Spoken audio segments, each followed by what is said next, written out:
और ये तो आउटलेट लगाने के लिए तो पर्यावरण की परमिशन चाहिए, कलेक्टर की चाहिए, रसद विभाग की चाहिए और नेशनल हाईवे की चाहिए और एक्सप्लोजन की चाहिए।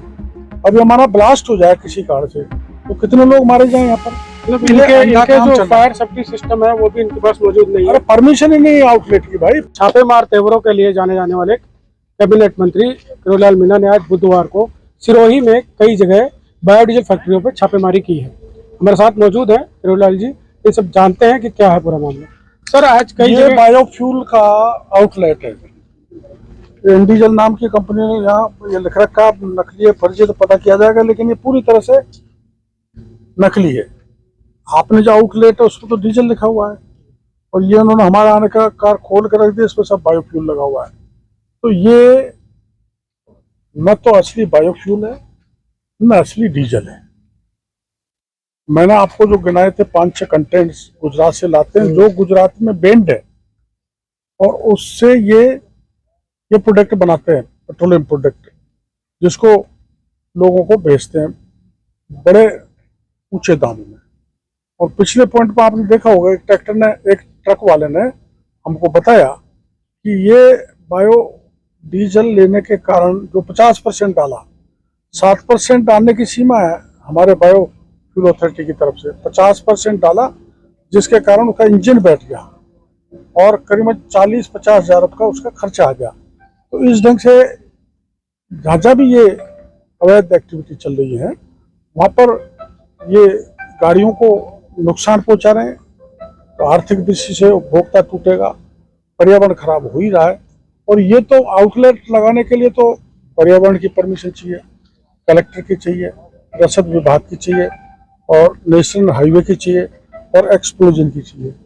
अब हमारा ब्लास्ट हो जाए किसी कारण से तो कितने लोग मारे जाए यहाँ पर। मतलब इनके जो फायर सेफ्टी सिस्टम है वो भी इनके पास मौजूद नहीं है। अरे परमिशन ही नहीं है आउटलेट की भाई, फायर सेफ्टी सिस्टम तो बाद की बात है, ये स्ट्रक्चर परमिटेबल नहीं है आउटलेट बायोफ्यूल का, तो ये गलत लगा रखा है।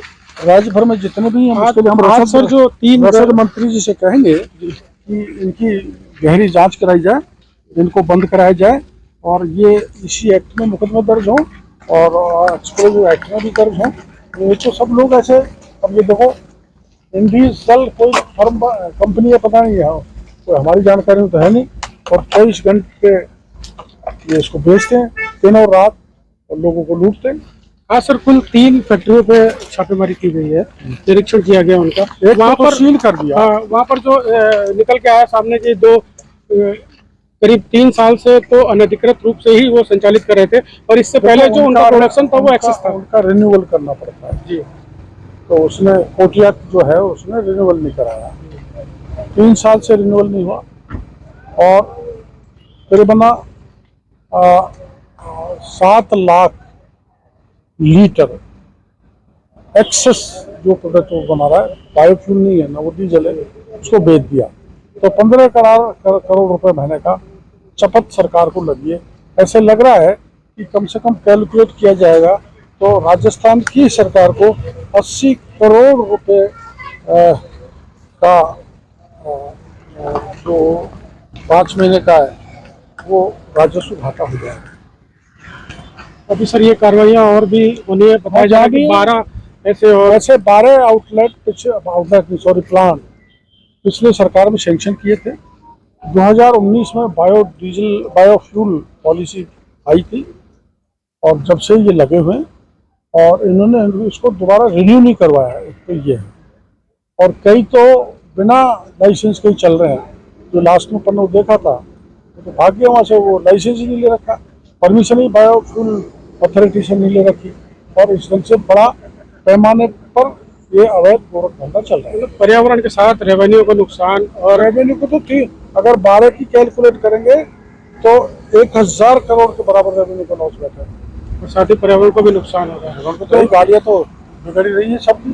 तो इन पर सर इन्हें सीज कर दिया गया है और एक प्लांट पहला जो देखा था कोटिया वो तो सीज कर दिया, सील हो गया ना पहला, और बाकी पे सील की कार्रवाई चल रही है, इनको भी सील करेंगे। जो फ्यूल पंप है बायोडीजल के, हाँ बायोडीजल के हैं, बायोडीजल का ही है, इसकी कोई परमिशन नहीं है, कोई लाइसेंस नहीं है, मतलब बायोडीजल के नाम से कुछ और ही बेच रहे हैं।